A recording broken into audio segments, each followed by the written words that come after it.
اللهم صل على سيدنا. الحمد لله رب العالمين والعاقبة للمتقين والصلاة والسلام على سيد الأنبياء والمرسلين وعلى آله وأصحابه ومن تبعهم بإحسان إلى يوم الدين. أما بعد، فأعوذ بالله من الشيطان الرجيم. بسم الله الرحمن الرحيم.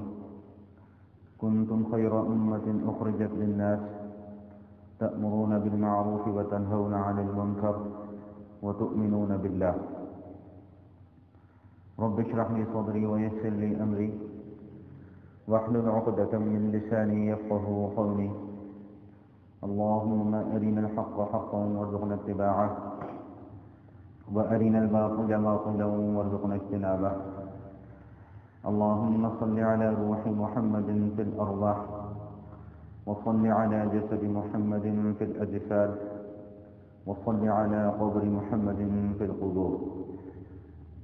صدق الله تعالى وصدق رسوله النبي الكريم، ونحن على ذلك لمن الشاهدين والشاكرين، والحمد لله رب العالمين. معزز حضرات گرامی، گزشتہ نشست میں امت محمدیہ علی صاحبہ الصلاۃ والسلام کے فضائل کے عنوان پر گفتگو کا آغاز کیا تھا. اسی موضوع کو آگے بڑھاتے ہوئے کچھ گزارشات آپ حضرات کی خدمت میں عرض کرنا ہے. گزشتہ نشست میں یہ بات عرض کی تھی کہ اللہ جل شانہ نے اس امت کو سب سے بہترین امت قرار دیا ہے. کنتم خیر امت اخرجت للناس، تم بہترین امت ہو اور لوگوں کی رہنمائی کے لیے اس امت کو بنایا گیا ہے. دوسری خصوصیت جو اس ضمن میں آپ حضرات کے سامنے پیش کی تھی، وَكَذَلِكَ جَعَلْنَاكُمْ أُمَّةً وَسَطًا، کہ اس امت کو درمیانی امت، معتدل امت بنایا گیا ہے. اس امت کے اندر نہ افراط ہے نہ تفریط ہے. ہماری اردو لغت میں ایک محاورہ استعمال ہوتا ہے، حد سے گزر جانا. کسی معاملے کے اندر حد سے آگے بڑھ جانا، حد سے گزر جانا، اس کو افراط کہا جاتا ہے. اور کسی بھی معاملے کے اندر حد سے اتر جانا، نیچے چلے جانا، اس کو تفریط کہا جاتا ہے. یہ امت درمیانی امت ہے، معتدل امت ہے. اور اس امت کو اللہ جل شانہ نے آخرت میں جو عزت اور جو شرف عطا فرمایا ہے کہ اس امت نے گزشتہ امتوں کے انبیاء کرام کے حق میں گواہی دینی ہے. تیسری گزارش جو اس ضمن میں آپ حضرات کی خدمت میں عرض کی تھی وہ یہ کہ اللہ تعالیٰ نے اس امت کو جو نبی عطا فرمایا ہے وہ سب سے شفیق نبی ہیں، سب سے مکرم اور معظم نبی ہیں، رحمت للعالمین ہیں. اور نبی کریم علیہ الصلاۃ والتسلیم کی رحمت کے حوالے سے چند واقعات میں نے آپ حضرات کی خدمت میں عرض کیے تھے.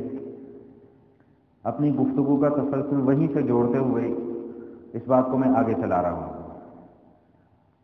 قرآن کریم میں نبی پاک صلی اللہ تعالی علیہ وسلم کی صفات بیان کی گئیں تو ارشاد باری تعالی ہے، لقد جاءکم رسول من انفسکم عزیز علیہ ما عنتم حریص علیکم بالمؤمنین رؤوف الرحیم، کہ نبی پاک صلی اللہ تعالی علیہ وسلم کی ذات گرامی ایسی شفیق ذات ہے کہ یہ حریص ہیں اس بات پر کہ کوئی بھی انسان جہنم کے گھڑے میں نہ گر جائے. یہ حریص ہیں اس بات پر کہ ساری کی ساری انسانیت کو رہنمائی اور ہدایت مل جائے.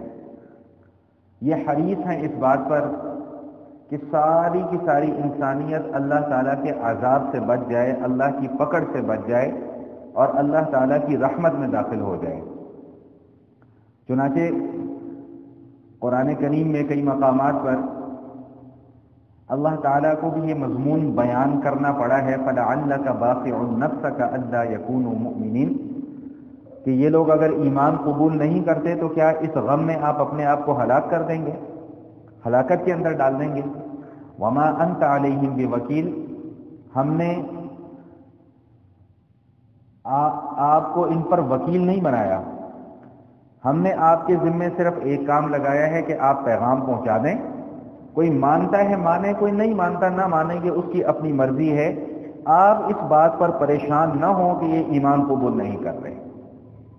اگرچہ نبی کا منصب یہی ہے کہ وہ اپنے پیغام کو امت تک پہنچا دے، بس نبی کا کام اتنا ہے۔ اللہ تعالیٰ نتیجے کو نہیں دیکھتے، اس نتیجے کو حاصل کرنے کے لیے جو کوشش کی گئی ہے وہ کوشش اللہ تعالیٰ دیکھتے ہیں۔ یا ایھا الرسول بلغ ما انزل الیک من ربک، اے رسول آپ پیغام پہنچا دیں جو آپ پر نازل کیا۔ یہاں پر اللہ نے نبی کو اس بات کا پابند نہیں کیا کہ آپ مسلمان بنائیں، نبی کو اس بات کا پابند نہیں کیا کہ آپ گناہ گار کو نیک بنا دیں، نہیں، اس بات کا پابند نہیں کیا، پابند یہ کیا کہ آپ پیغام پہنچائیں، اور پیغام پہنچانے میں جو آپ کی کوشش ہے، جو آپ کی سعی ہے، اس میں آپ جس درجے تک جا سکتے ہیں وہاں تک جائیں۔ لیکن آقا علیہ الصلوۃ والسلام کی رحمت اور شفقت کا معاملہ یہ تھا کہ نبی اکرم صلی اللہ تعالی علیہ وسلم کی خواہش یہ ہوتی تھی کہ جس تک میرا پیغام پہنچے وہ میرے اس پیغام کو قبول کر لے، تاکہ وہ اللہ تعالیٰ کی رحمت کے اندر آ جائے، اللہ کی پکڑ سے بچ جائے۔ اب یہاں پر ایک بات جو سمجھنے کی ہے وہ یہ کہ پیغام تو ابو جہل بھی آپ کا سن رہا ہے، پیغام تو ابو لہب بھی آپ کا سن رہا ہے، پیغام تو اور جتنے بڑے بڑے کفار ہیں وہ بھی آپ کا سن رہے ہیں، لیکن قبول کرنے والے چیدہ چیدہ افراد ہیں۔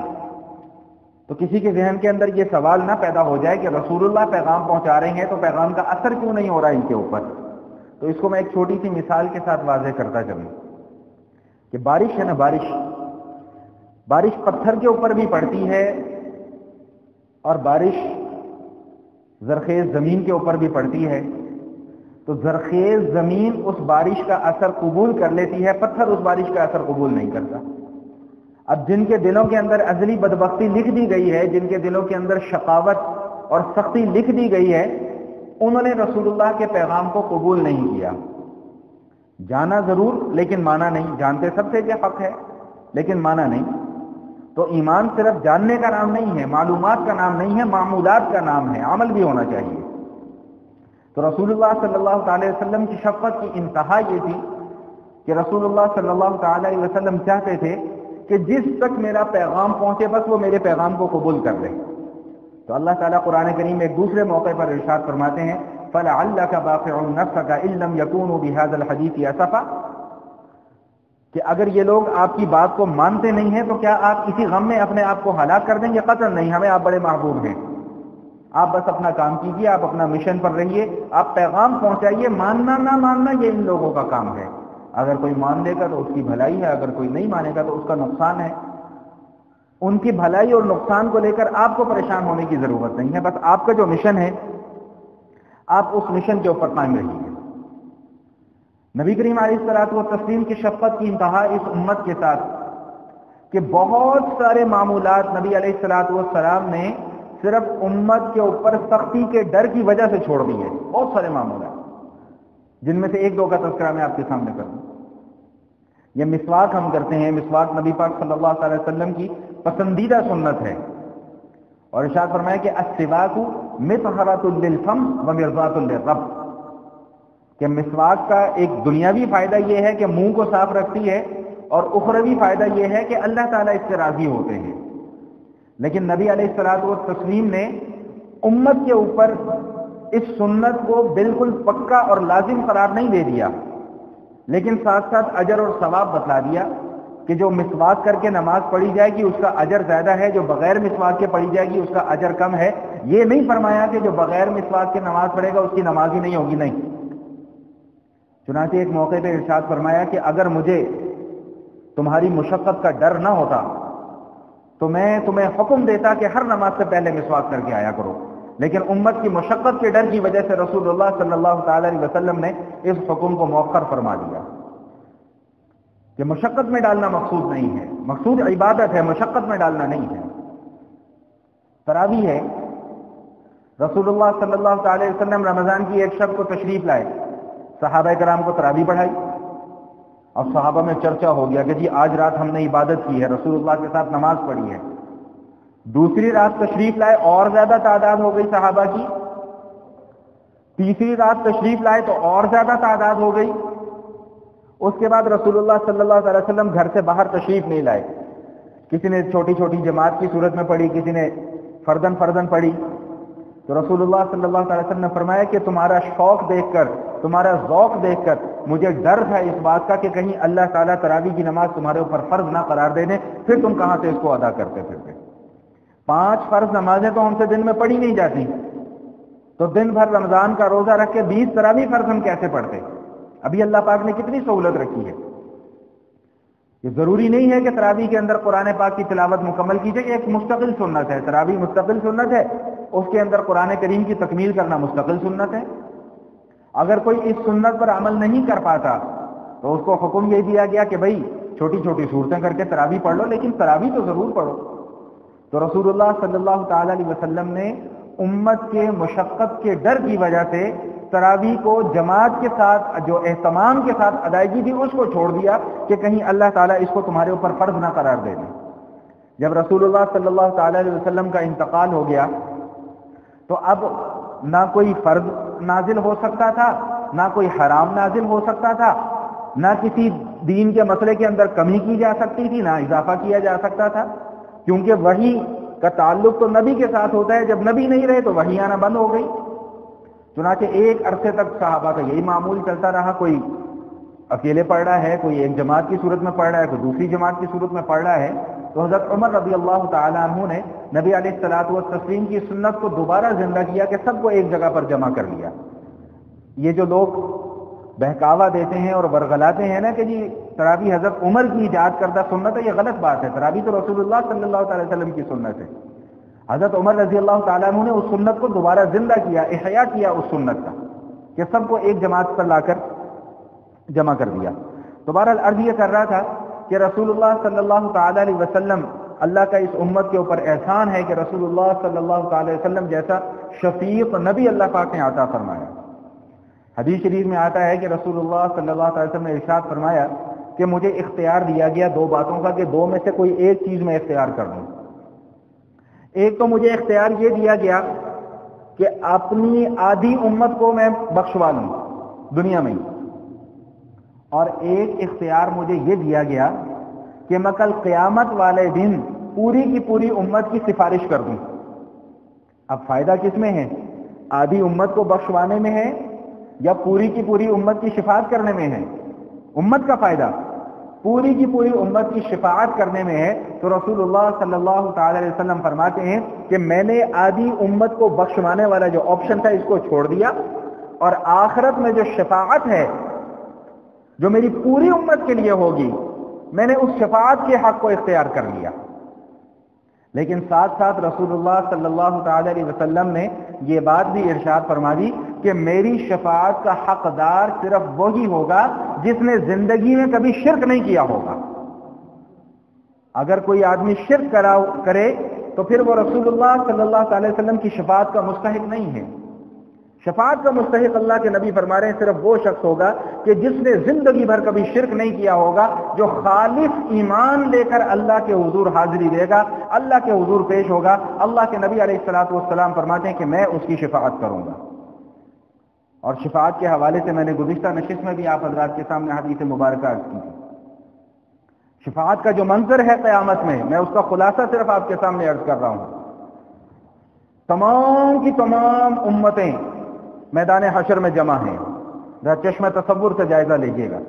تمام کی تمام امتیں میدان حشر میں جمع ہیں۔ ابھی حساب کتاب نہیں شروع ہوا، امتحان کا وقت ابھی شروع نہیں ہوا۔ اس بات کو سمجھنے کے لیے ہم اپنی طالب علموں والی زندگی کے اوپر غور کریں کہ طالب علم بھی یہاں پر بیٹھے ہیں، وہ اس بات کو اچھے طریقے سے سمجھ سکتے ہیں کہ ہم پورا سال تیاری کرتے ہیں کہ جی ہم نے فائنل ایگزام میں بیٹھنا ہے۔ جب ہم ایگزامینیشن ہال میں پہنچتے ہیں، امتحان گاہ میں پہنچتے ہیں، تو ابھی کوشچن پیپر ہاتھ میں نہیں آیا، سوالیہ پرچہ ابھی ہاتھ میں نہیں آیا، اس سے پہلے ایک ٹینشن کی کیفیت ہوتی ہے، پتہ نہیں کون سے سوال آئیں گے کون سے نہیں آئیں گے. کیوں بھائی؟ ہوتا ہے کہ نہیں ہوتا؟ میں بھی طالب علم رہا ہوں، آپ بھی طالب علم رہے ہیں. تو ابھی تک جب تک سوالیہ پرچہ ہاتھ میں نہیں آتا تو ایک ٹینشن کی کیفیت ہوتی ہے، پتہ نہیں کیا بنے گا، مشکل پرچہ آتا ہے، آسان پرچہ آتا ہے. وہ والے سوال آتے ہیں جو ہمیں آتے ہیں کہ نہیں آتے، یا وہ والے سوال آتے ہیں کہ جن کی ہم نے تیاری نہیں کی، ایک ٹینشن کی کیفیت ہے. جب وہ سوالیہ پرچہ ہاتھ میں آتا ہے تو پھر طبیعت میں تھوڑا سا سکون آتا ہے، وہ میں نے یہ سوال بھی دیکھا ہوا ہے، یہ سوال بھی دیکھا ہوا ہے، یہ سوال بھی پھر اطمینان کے ساتھ ہم اپنا پرچہ کرنا شروع کرتے ہیں. تو میدان حشر کی یہی کیفیت ہوگی، پوری کی پوری امت جمع ہوگی، مخلوق تمام کی تمام جمع ہوگی، جتنے انبیاء آئے ہیں ان کی تمام کی تمام امتیں جمع ہوں گی، اور جس نے اپنی دنیاوی زندگی جس انداز میں گزاری ہوگی اس کا انجام وہیں پر سب کو پتہ چل رہا ہوگا. رسول اللہ فرماتے ہیں کہ سورج جو ہے وہ سوا نیزے کے اوپر ہوگا، پسینہ بہ رہا ہوگا، کسی کا پسینہ یہ ٹخنوں کے برابر، کسی کا پنڈلیوں کے برابر، کسی کا گھٹنوں کے برابر، کسی کا کمر کے برابر، کوئی یہاں تک اپنے ہی پسینے کے اندر غرق ہوگا. جس کے جتنے گناہ ہوں گے وہ اتنے پسینے کے اندر غرق ہوگا. ایک پریشانی کا عالم ہے، حساب کتاب نہیں شروع ہو رہا، حساب کتاب نہیں شروع ہو رہا. لوگ بھاگے دوڑے جائیں گے انبیاء کرام کے پاس، آدم علیہ السلام کے پاس. آدم علیہ السلام انکار کر دیں گے کہ بھائی میں نہیں سفارش کر سکتا. دوسرے نبی کے پاس جائیں گے، نوح علیہ السلام کے پاس جائیں گے، وہ کہیں گے جی میں نہیں کر سکتا. عیسیٰ علیہ السلام کے پاس آئیں گے، موسیٰ علیہ السلام کے پاس آئیں گے، وہ کہیں گے میں نہیں کر سکتا. ابراہیم علیہ السلام کے پاس آئیں گے، وہ کہیں گے میں نہیں کر سکتا. عیسیٰ علیہ السلام کے پاس آئیں گے، وہ کہیں گے میں نہیں کر سکتا. ہاں البتہ تم محمد رسول اللہ صلی اللہ علیہ وسلم کے پاس جاؤ، وہ سفارش کر سکتے ہیں. تو وہاں پہ بھی اب رسول اللہ صلی اللہ علیہ وسلم فرماتے ہیں، طویل حدیث ہے، رسول اللہ فرماتے ہیں کہ میں وہاں پر لواء الحمد، حمد کا جھنڈا میرے ہاتھ میں ہوگا، میں اللہ کے حضور سجدہ ریز ہو جاؤں گا، اور کئی برس تک میں اللہ کی حمد و ثنا بیان کرتا رہوں گا. کئی برس گزر جائیں گے حمد و ثنا بیان کرنے میں، اور ایسے ایسے الفاظ جو یہاں پر اس دنیا میں اللہ کے نبی نے نہیں بتلایا کہ میں کن الفاظ سے حمد و ثنا کروں گا. فرماتے ہیں کہ وہ الفاظ وہیں پر مجھے القاء کیے جائیں گے، وہیں پر اللہ تعالیٰ میرے دل کے اندر وہ الفاظ ڈالیں گے، میں ان الفاظ سے اللہ کی حمد و ثنا کروں گا. پھر اللہ کی رحمت، غصہ ذرا کم ہوگا، رحمت ذرا اوپر آئے گی. پھر اللہ پاک فرمائیں گے ارفع یا محمد صلی اللہ علیہ وسلم، سل تعطی، پوچھیں، سوال کریں، مانگیں، آپ کو دیا جائے گا. تو پھر رسول اللہ صلی اللہ علیہ وسلم وہاں پہ شفاعت فرمائیں گے، شفاعت کبریٰ، کہ یا اللہ امت پریشان ہے، مخلوق پریشان ہے، یا اللہ اس کا حساب کتاب شروع کیجئے. اللہ کا غصہ پھر ایک دم بڑک جائے گا. کون ہے جو مجھے حساب کتاب دے سکتا ہے؟ کوئی ہے ایسا؟ تو اللہ کے نبی علیہ الصلوۃ والتسلیم حضرت ابو بکر صدیق رضی اللہ تعالیٰ عنہ کو آگے کر دیں گے کہ اللہ ان سے حساب کتاب شروع کریں. تو یہ جو لواء الحمد، شفاعت کا حق، رسول اللہ فرماتے ہیں مجھے دنیا میں اختیار دیا گیا، یا تو اپنی آدھی امت کو بخشوا لو یا آخرت میں شفاعت کا حق لے لو. تو رسول اللہ نے اس چیز کو اختیار کیا جو امت کے حق میں زیادہ بہتر تھی. اگر رسول اللہ صلی اللہ علیہ وسلم اس آدھی امت کو بخشوانے کا حق لے لیتے تو کیا آقا علیہ الصلوۃ والسلام کی شان میں کوئی کمی واقع ہونی تھی؟ نہیں. لیکن نہیں، میری آپ کی بہتری چاہیے. ہم گناہ گاروں کا، سیاہ کاروں کا خیال رسول اللہ صلی اللہ علیہ وسلم نے کیا اور فرمایا کہ یا اللہ میں تو اپنی امت کی شفاعت کا حق لینا چاہتا ہوں. چنانچہ اللہ رب العزت نے رسول اللہ صلی اللہ علیہ وسلم کو امت کا شفاعت کا حق دے دیا کہ آپ آخرت میں میرے حضور آ کر شفاعت کیجیے گا. یہ ہے وہ مقام محمود جس کی ہم دعا کرتے ہیں ہر اذان کے بعد. اللهم رب هذه الدعوة التامة والصلاة القائمة آت محمدا الوسيلة والفضيلة وابعثه مقاما محمودا الذي وعدته. یہ ہے وہ مقام محمود جس کی ہم دعا مانگتے ہیں کہ یا اللہ رسول اللہ صلی اللہ علیہ وسلم کو مقام محمود عطا فرما. اچھا مجھے ایک بات بتائیں، کیا رسول اللہ ہماری دعاؤں کے محتاج ہیں؟ کیوں بھائی؟ کیا رسول اللہ صلی اللہ علیہ وسلم ہماری دعاؤں کے محتاج ہیں؟ نہیں. اس دعا مانگنے میں بھی میرا ہی آپ کا فائدہ ہے. اللہ کے نبی علیہ الصلوۃ والتسلیم فرماتے ہیں جس نے اذان کو غور سے سنا، اذان مؤذن اذان دیتا ہے اس کے ساتھ ساتھ جواب دیتا رہا، اس کے بعد یہ والی دعا پڑھی، کل قیامت کے دن میں اس کی شفاعت کروں گا. صرف ایک دعا پڑھنے کے اوپر. اس سے زیادہ اور کتنا شفیق نبی چاہیے؟ اس سے زیادہ اور کتنا مکرم نبی چاہیے ہمیں؟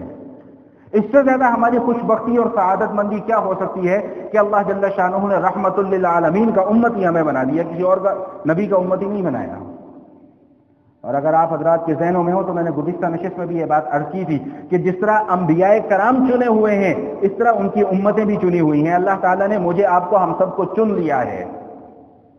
اس کے باوجود اگر ہم نبی پاک صلی اللہ علیہ وسلم کے بتلائے ہوئے رستے پر نہ چلیں تو یہ میری اپنی کم بختی ہے، یہ میری اپنی شقاوت ہے، یہ میری اپنی دل کی سختی ہے، یہ میری اپنی بدبختی ہے کہ میں اتنے شفیق نبی جو راتوں کو رو رہے ہیں، کس کے لیے رو رہے ہیں؟ میرے لیے رو رہے ہیں، آپ کے لیے رو رہے ہیں، جو ساری ساری رات رو رو کر دعائیں مانگتے رہتے ہیں، اللہم امتی اللہم امتی اللہم امتی، یا اللہ میری امت، یا اللہ میری امت، یا اللہ میری امت۔ اس سے بڑھ کر ہمیں اور کیا انعام چاہیے؟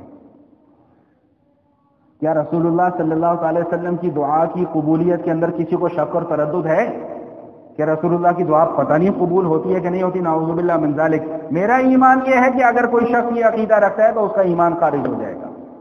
رسول اللہ کی دعائیں قبول نہیں ہونی تو پھر کس کی دعائیں قبول ہونی ہے؟ میری دعائیں قبول ہونی ہیں، آپ کی دعائیں قبول ہونی نہیں؟ رسول اللہ کی دعا تو سب سے پہلے اللہ پاک نے قبول کرنی ہے۔ فَلَعَلَّكَ بَاخِعٌ نَفْسَكَ أَلَّا يَكُونُوا مُؤْمِنِينَ، اے محبوب آپ اپنے آپ کو ہلاک کر لیں گے ان لوگوں کی وجہ سے؟ ذرا قرآن کو اپنے اوپر رکھ کر پڑھیں کہ محبوب آپ اس قوم کی وجہ سے اپنے آپ کو ہلاکت میں ڈال رہے ہیں۔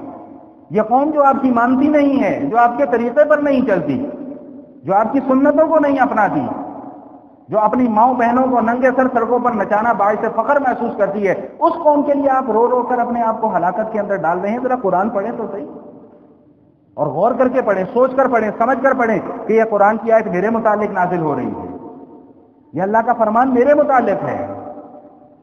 حجۃ الوداع میں رسول اللہ صلی اللہ علیہ وسلم تشریف لے جاتے ہیں، عرفہ کے مقام پر جا کر دعا کر رہے ہیں کہ یا اللہ میری امت کے سارے گناہوں کو معاف کر دے۔ اور امت میں صرف وہ والی امت نہیں جو وہاں پر موجود ہے، قیامت تک آنے والے لوگوں کے لیے دعا مانگی۔ اللہ کی طرف سے وحی آتی ہے، حقوق اللہ معاف کر دوں گا، حقوق العباد نہیں معاف کروں گا۔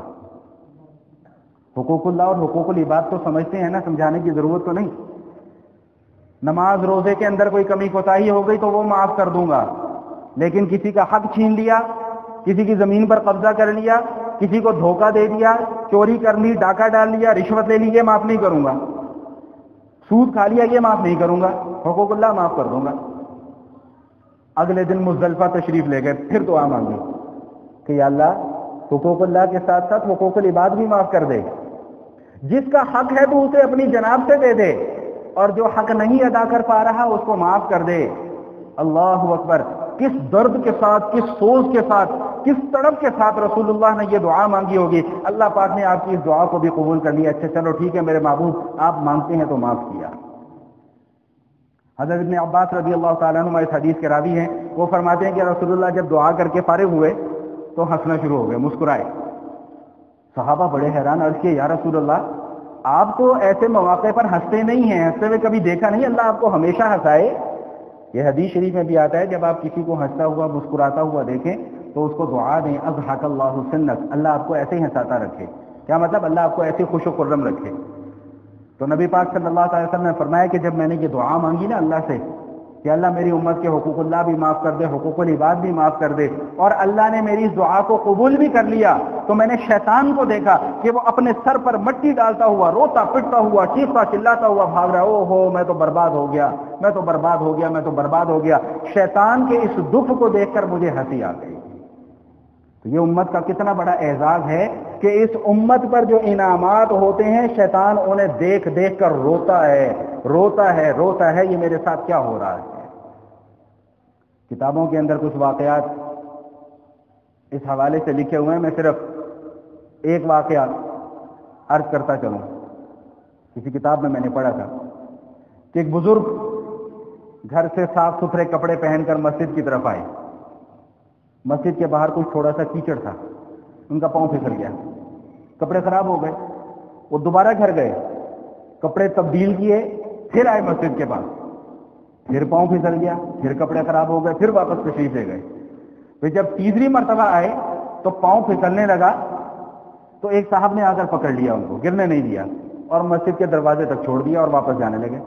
تو ان بزرگوں نے کہا کہ بھائی مجھے یہاں تک دروازے پر چھوڑ کے جا رہے ہو تو اندر آؤ، تم بھی نماز پڑھ لو۔ میں نے کہا جی میں مسجد میں نہیں آ سکتا۔ بھائی کیوں نہیں آ سکتے؟ میں نے کہا جی میں ابلیس ہوں، مسجد میں میرا داخلہ ممنوع ہے۔ بھائی کیوں؟ پھر میری مدد کیوں کی؟ میں نے کہا جب پہلی دفعہ آپ آئے، آپ کے کپڑے کیچڑ میں لت پت ہو گئے، آپ پھر واپس گئے، اور پھر جب دوبارہ آئے تو اللہ پاک کی طرف سے رحمتوں کی بارش آپ پر ہو رہی تھی، مجھ سے برداشت نہیں ہوا۔ پھر جب دوسری مرتبہ آپ گرے، پھر گھر گئے، پھر کپڑے بدل کے واپس آئے اور پھر وہی معاملہ آپ کے ساتھ ہوا، تو اور زیادہ انوارات اور رحمتوں کی بارشیں شروع ہو گئی۔ میں یہ کیسے برداشت کر سکتا ہوں کہ ایک بندہ جس کو میں ورغلانا چاہتا ہوں کہ یہ نماز نہ پڑھ سکے، اس پر اللہ کی طرف سے اتنی رحمتیں برس رہی ہوں، اتنے انعامات برس رہے ہوں، اتنے انوارات برس رہے ہوں، یہ چیز میرے لیے ناقابل برداشت ہے۔ اسی لیے تیسری مرتبہ میں نے آپ کو گرنے نہیں دیا، ہاتھ پکڑ کے آپ کو مسجد تک چھوڑ دیا۔ کتنا بڑا انعام ہے اس امت کے اوپر اللہ تعالیٰ کا، کتنے اکرامات ہیں اللہ تعالیٰ کے اس امت کے اوپر، کتنے احسانات ہیں اس امت کے اوپر۔ اور اللہ تعالیٰ نے اس امت کو یہ شرف عطا فرمایا، جیسے کہ میں نے ابھی عرض کیا، اور اس کی گواہی اللہ کا قرآن بھی دے رہا ہے کہ هو اجتباکم، اللہ تعالیٰ نے تمہیں منتخب کر لیا ہوا ہے، اللہ تعالیٰ نے تمہیں چن لیا ہوا ہے۔ تو بھائی جب اللہ نے منتخب کر لیا تو ہم اپنے اس عہدے اور اس مقام کا پاس کیوں نہیں رکھ پاتے ہیں؟ کل قیامت والے دن اللہ کو کیا منہ دکھائیں گے جا کر ہم؟ کل رسول اللہ صلی اللہ تعالی علیہ وسلم نے اپنا امتی ماننے سے خدا نہ خواستہ ہمیں انکار کر دیا، کیا منہ دکھائیں گے؟ کیا ہم اپنے مقدر میں اس دنیا سے جاتے ہوئے صرف شرمندگی لے کر جانا چاہتے ہیں؟ کیا صرف آخرت کی ذلت اور رسوائی ہم لے کر یہاں سے جانا چاہتے ہیں؟ یاد رکھیے گا کہ دنیا کی کامیابی کی کوئی حیثیت نہیں ہے۔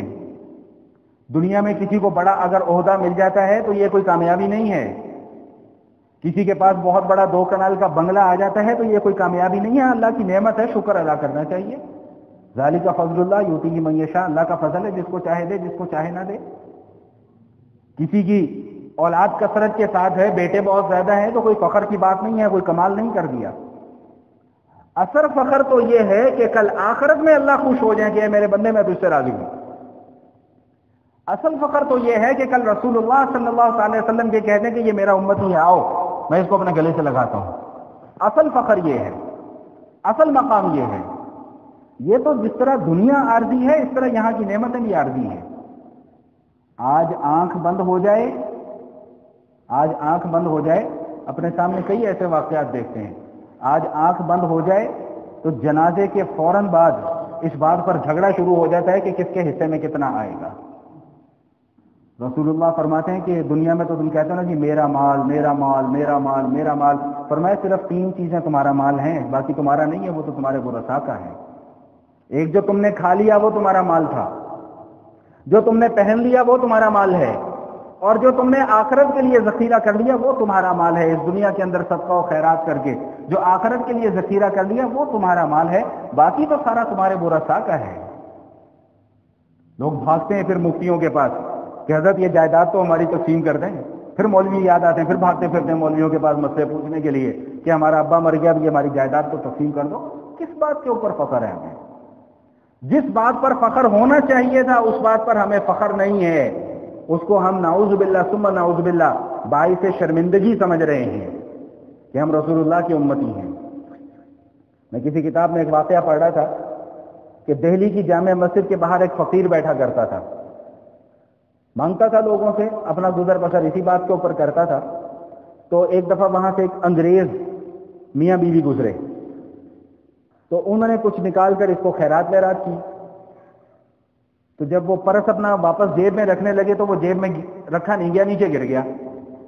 وہ فقیر نے وہ پرس اٹھا لیا، اب اس کے اندر دیکھا تو اس زمانے کے حساب سے اتنے پیسے تھے کہ وہ اپنی ساری زندگی آرام سے گزار سکتا تھا۔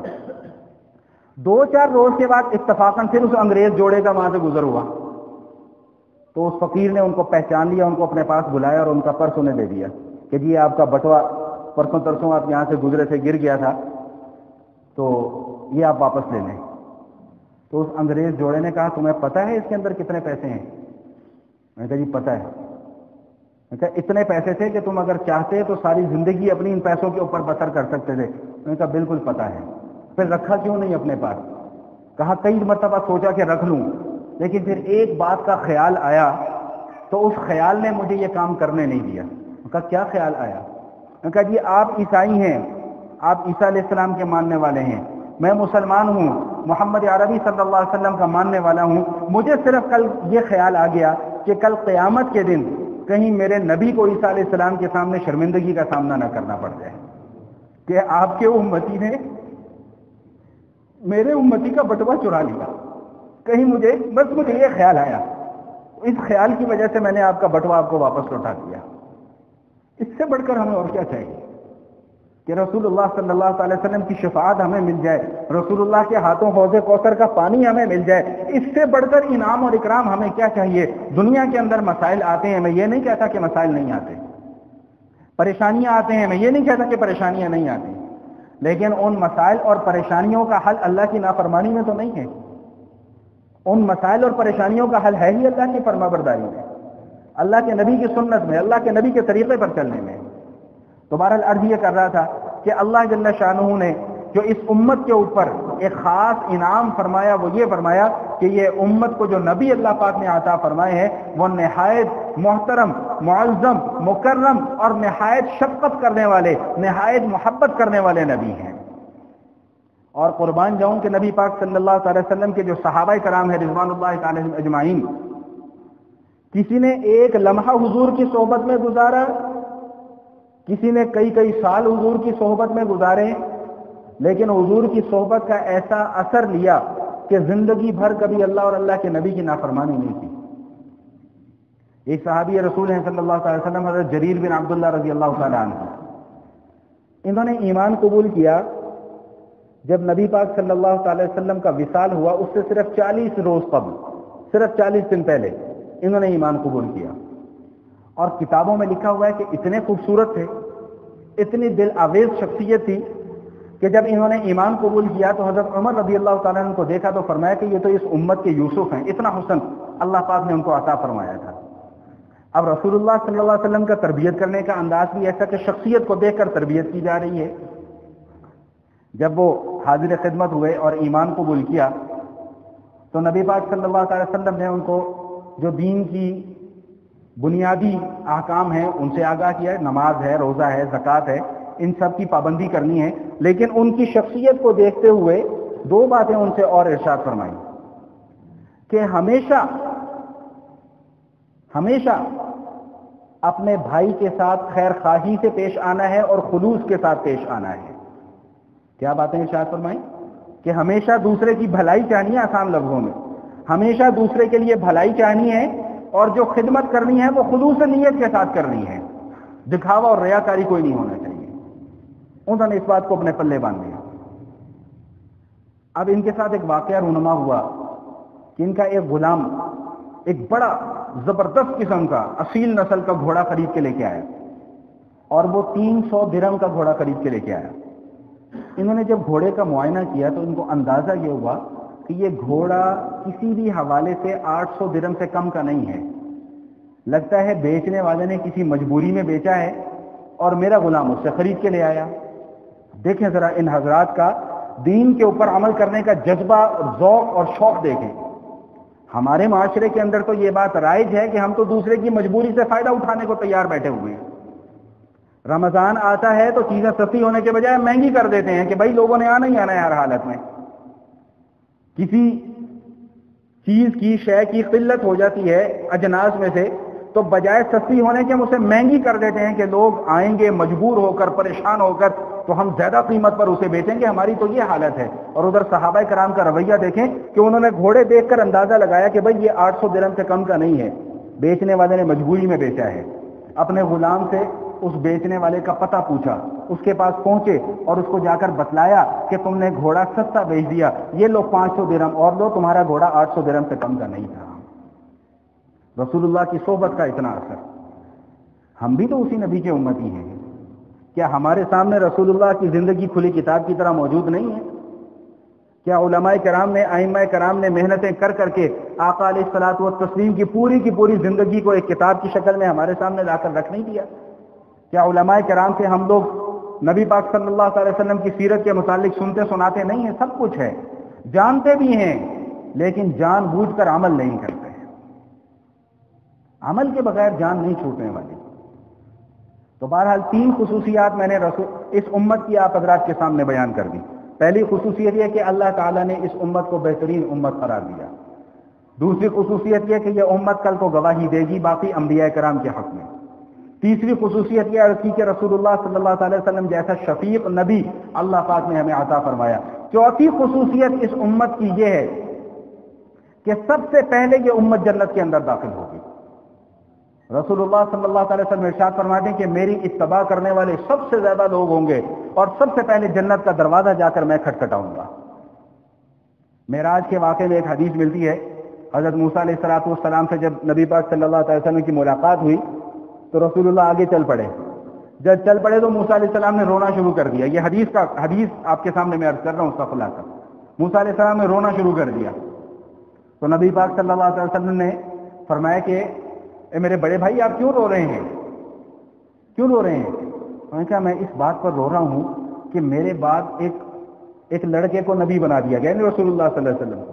ان کے لیے تو بچے ہی ہیں نا، میرے بعد ایک بچے کو نبی بنا دیا گیا اور اس کی امت اتنی زیادہ، میری امت سے بھی زیادہ، اور سب سے پہلے یہ نبی بھی جنت میں داخل ہوگا، اس کی امت بھی سب سے پہلے جنت کے اندر داخل ہوگی۔ میں اس بات پر سوچ سوچ کے اس کو رو رہا ہوں۔ حضرت ابن عباس رضی اللہ تعالیٰ عنہ فرماتے ہیں کہ رسول اللہ صلی اللہ علیہ وسلم ایک دن گھر سے باہر تشریف لائے اور فرمایا کہ مجھے آج جتنے بھی انبیاء کرام ہیں ان تمام کے تمام انبیاء کرام کی امتیں دکھلائی گئی ہیں۔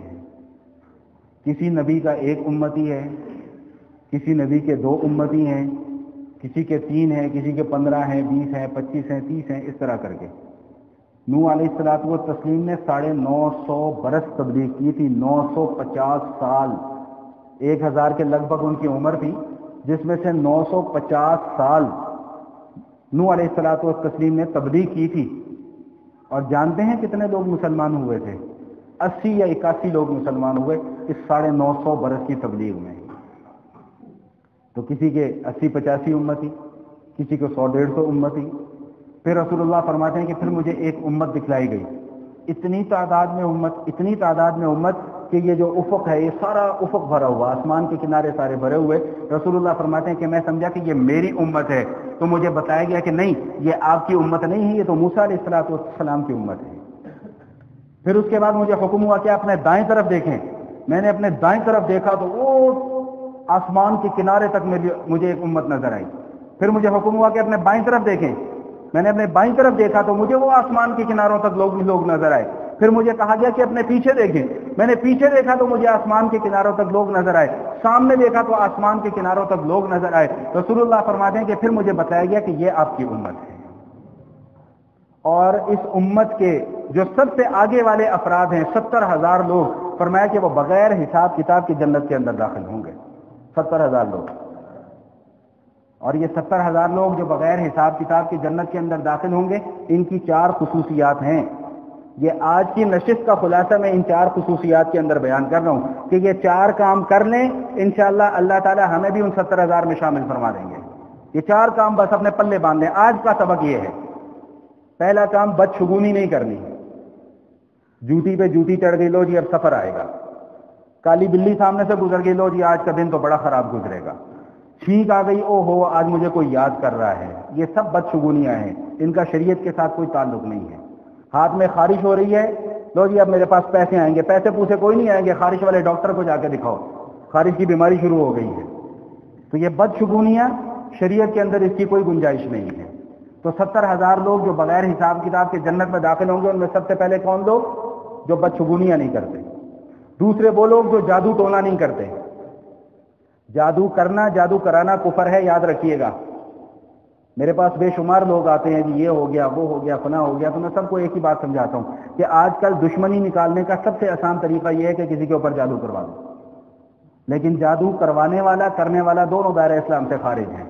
یہ نہ کہیے گا مولوی صاحب فتویٰ لگا رہے ہیں، فتویٰ نہیں لگا رہا، فتویٰ بتا رہا ہوں۔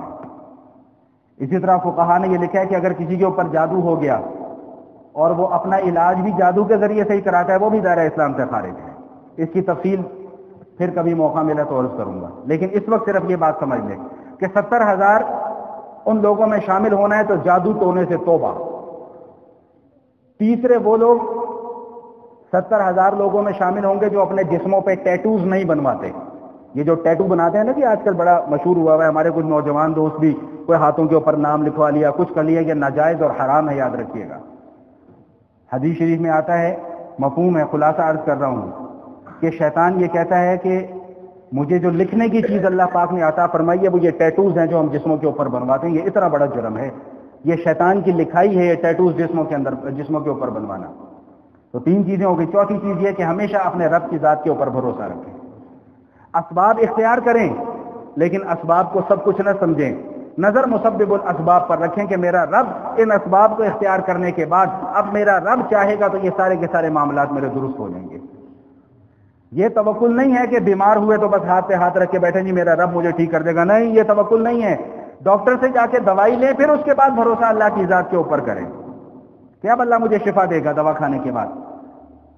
میں نے کہیں پر پڑھا تھا کہ جب آدمی دوا کھاتا ہے تو وہ دوا حلق سے نیچے جانے سے پہلے اللہ سے پوچھتی ہے کہ اللہ شفا کا سبب بنوں کہ نہ بنوں۔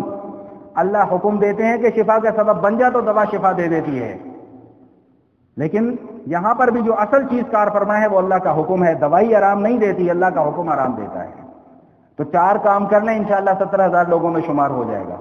جس مجلس میں رسول اللہ صلی اللہ تعالی علیہ وسلم نے یہ حدیث مبارکہ کو بیان کیا، وہاں پر ایک صحابی اٹھ کر کھڑے ہو گئے، عکاشہ بن محسن رضی اللہ تعالیٰ عنہ، عرض کیا یا رسول اللہ میرے لیے دعا کریں، میں بھی ان 70,000 کے اندر شامل ہو جاؤں۔ تو رسول اللہ نے فرمایا کہ اللہم اجعلہ منہم، یا اللہ اس کو بھی ان 70,000 میں شامل فرما دے۔ ان کی دیکھا دیکھی ایک اور صاحب اٹھ کے کھڑے ہوئے، یا رسول اللہ میرے لیے بھی دعا فرما دیجئے۔ رسول اللہ نے فرمایا زبان حال سے کہ بھئی پہلے آئیے پہلے پائیے، جس نے پہلے دعا کروا لی وہ ان 70,000 کے اندر شامل ہے۔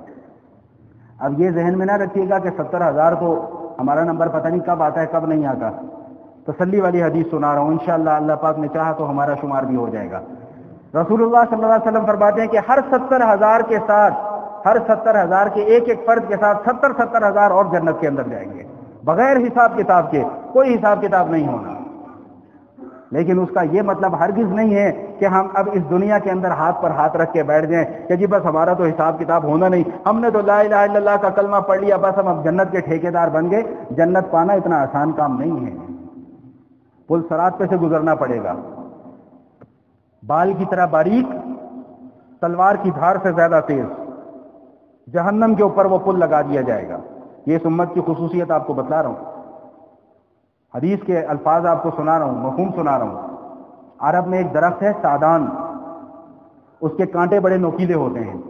رسول اللہ نے فرمایا کہ جہنم کے اندر سعدان درخت کے جس طرح نوکیلے کانٹے ہوتے ہیں، اس طرح جہنم کے اندر لوہے کے بڑے بڑے کانٹے ہوں گے، اور کتنے بڑے بڑے ہوں گے ان کی کوئی حد نہیں ہے۔